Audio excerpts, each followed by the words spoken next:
या बुलेटिनमध्ये आपल्या सगळ्यांचं स्वागत। बुलेटिनच्या सुरुवातीला बातमी आहे सत्ता स्थापनेची। 9 नोव्हेंबर रोजी विधिमंडळाची मुदत संपणार आहे, तरी सुद्धा अजूनही सत्ता स्थापनेचा तिढा कायम आहे। सत्ता स्थापनेसाठी नेत्यांच्या बैठकांचा सिलसिला सुरू आहे। महाराष्ट्राची सत्ता पुढची 5 वर्षे कुणाच्या हातात द्यायची हे अजून स्पष्ट झालेले नाहीये।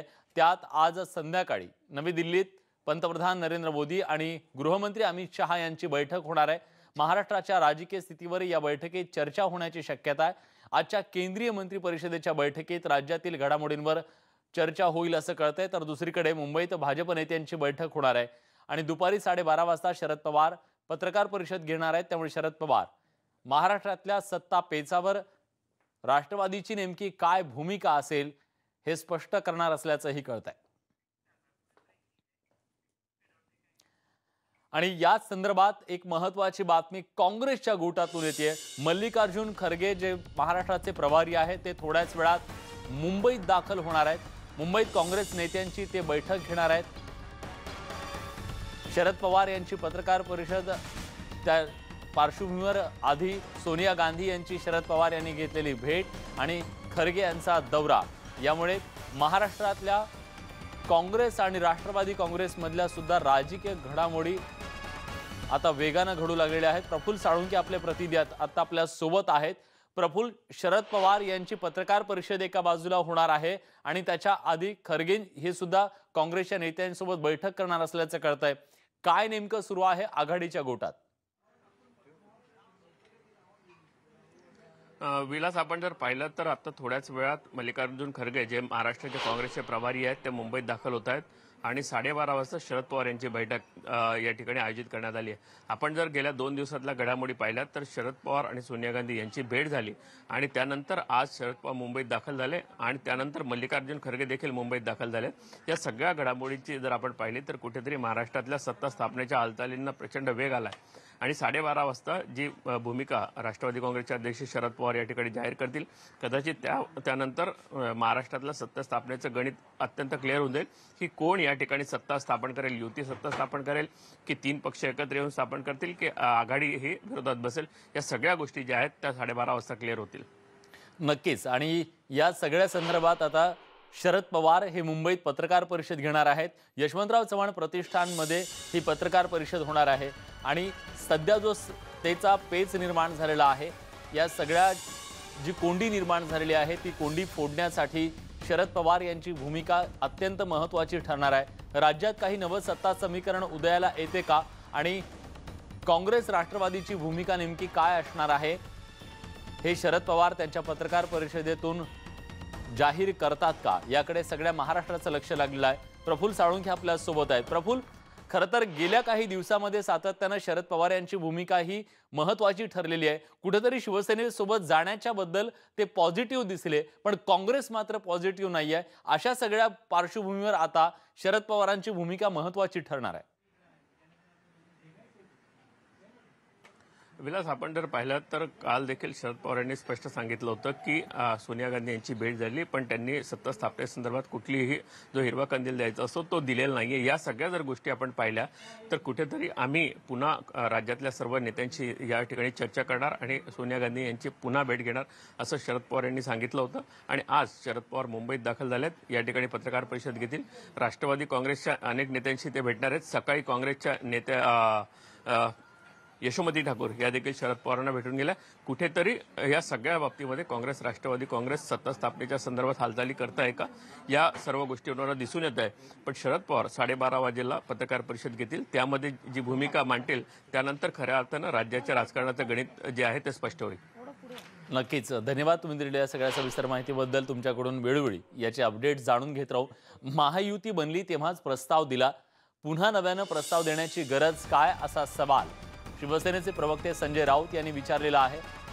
नेहमीप्रमाणे आज पुन्हा त्यांनी सकाळी पत्रकार परिषद घेतली आणि भाजप ज्या पद्धतीने दावा करत होतं की लवकरात लवकर आम्ही सरकार स्थापन करू, पण शिवसेना मात्र आपल्या भूमिकेवर ठाम आहे। कुठल्याही त्यांनी 2 पावलं मागे घेतलेली नाहीयेत। हे संजय राऊत यांच्या या पत्रकार परिषदेतून आज पुन्हा एकदा स्पष्ट झालेलं आहे। मुख्यमंत्री पदाच्या संदर्भातला जो प्रस्ताव दिला किंवा घेतला जाणार नाहीये. सरकार स्थापनेच्या बद्दलचा जो प्रस्ताव आहे तो आम्ही युती जेव्हा केली तेव्हाच तो दिलेला आहे आणि तोच आमचा जो प्रस्ताव असेल आणि त्याच प्रस्तावाबद्दल त्याने विचार करायचा आहे, असं पुन्हा एकदा संजय राऊत यांनी स्पष्ट केलेलं आहे. अनेक प्रश्न या राज्यामध्ये आवासून उभे आहेत. शेतकरी आणि कष्टकरी हे शिवसेनेकडे आशेने पाहत आहेत. उद्धव ठाकरे आणि आदित्य ठाकरे जिथे जिथे जातील शेतकऱ्यांचे अश्रू पुसायला, तिथून फक्त एकच आवाज येतोय की साहेब काय झालं तरी मुख्यमंत्री शिवसेनेचाच बनवा, तरच शेतकऱ्यांना चांगले दिवस येतील. उसके लिए हम जिम्मेदार नहीं है.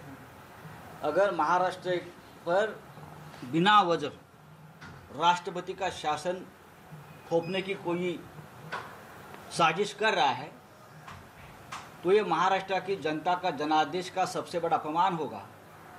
छत्रपति शिवाजी महाराज की महाराष्ट्र के साथ अन्याय होगा और ये अधर्म की जीत होगी.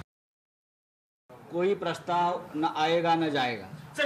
प्रस्ताव जो पहले से था ठरल्याप्रमाणे करा. जो तय हुआ है, जिस बातों पर सहमति हुई है वही आप आगे लेकर जाइए. यही प्रस्ताव है. नया प्रस्ताव. महाराष्ट्रातल्या सत्ता स्थापनेवरून भाजप आणि शिवसेनेत जी अभूतपूर्व कोंडी निर्माण झालेली आहे ते कोंडी कधी फुटणार, तर येत्या 48 तासात राज्यात नवं सरकार अस्तित्वात येणार आणि राज्यातला पेच संपुष्टात येण्यासाठी देवेंद्र फडणवीस हे शर्थीचे प्रयत्न करतायत. शिवसेनेचे मंथनी करण्याचे जोरदार प्रयत्न सुरू असल्याचं न्यूज 18 लोकमतला भाजपच्या सूत्रांनी सांगितलंय. येत्या 48 तासात नवं सरकार स्थापन होणार अशी सुद्धा माहिती सूत्रांकडून मिळतेय.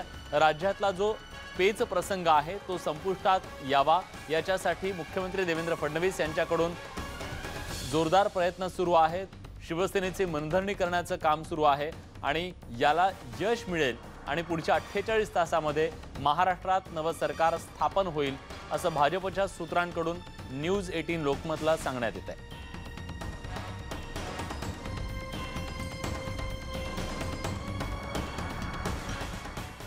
याच अनुषंगानं काल रात्री सुद्धा अनेक घडामोडी घडल्या. मुख्यमंत्री देवेंद्र फडणवीस आणि सरसंघचालक मोहन भागवत यांच्यात तब्बल 1.5 तास काल रात्री उशिरा चर्चा झाली. राज्यातील राजकीय घडामोडीच्या संदर्भात आणि जी राजकीय कोंडी निर्माण झालेली आहे ती फोडण्याच्या संदर्भात देवेंद्र फडणवीस यांना संघाकडून नेमका काय कानमंत्र मिळालेला आहे, त्याचबरोबर ही सगळी परिस्थिती बदलण्यासाठी शिवसेनेला त्यांची मनधरणी करण्यासाठी सरकारमध्ये सामील करून घेण्यासाठी आता संघ नेमकी काय भूमिका बजावणार आहे, मोहन भागवत नेमकी काय भूमिका बजावणार आहेत, त्याकडे सुद्धा सगळ्यांचंच लक्ष लागलंय.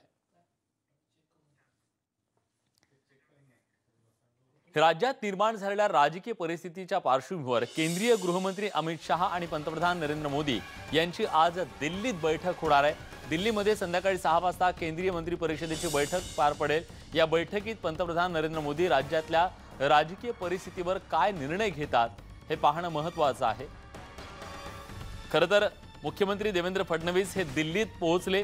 दिल्लीत त्यांनी अमित शहा यांची भेट घेतली होती. त्यानंतर नितीन गडकरी यांच्यासोबत सुद्धा त्यांनी भेट घेतली.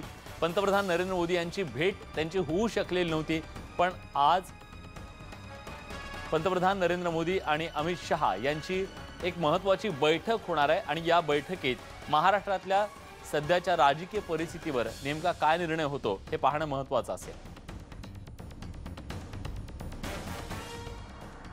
राज्यात हा सगळा पेच निर्माण झालेला असताना तिकडे सुधीर मुनगंटीवारांनी भाजपचा प्लान बी तयार असल्याची गुगली टाकली आहे. हम सरकार बनाएंगे, शिवसेना की ओर से हम इंतजार कर रहे हैं और हमें विश्वास है जल्द से जल्द शिवसेना भी प्रस्ताव देगी और प्रस्ताव पे चर्चा संवाद होने के बाद सरकार सिर्फ हमारी ही बनेगी. हमने बता दिया देवेंद्र जी के नेतृत्व में सरकार बनाएंगे.